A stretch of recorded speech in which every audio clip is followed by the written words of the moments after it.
Şamaxıda avtomobil dərəyə yuvarlandı, bir nəfər həyatını itirdi. Şamaxıda ölümlə nəticələnən yol nəqliyyat hadisəsi baş verib. Hadisə axşam saatlarında Şamaxı Pirqulu avtomobil yolunda qeydə alınıb. BTV xəbər verir ki, rayonun Qızmeydan kəndi ərazisində hərəkətdə olan minik avtomobili yoldan çıxaraq təxminən 1 kilometr dərinlikdə olan dərəyə yuvarlanıb. Qəza nəticəsində avtomobildə olan qadın hadisə yerində həyatını itirib.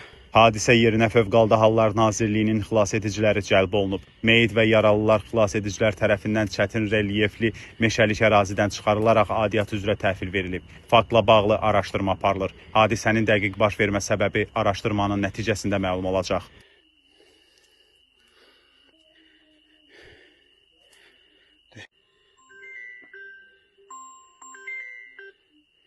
Ha qaqa.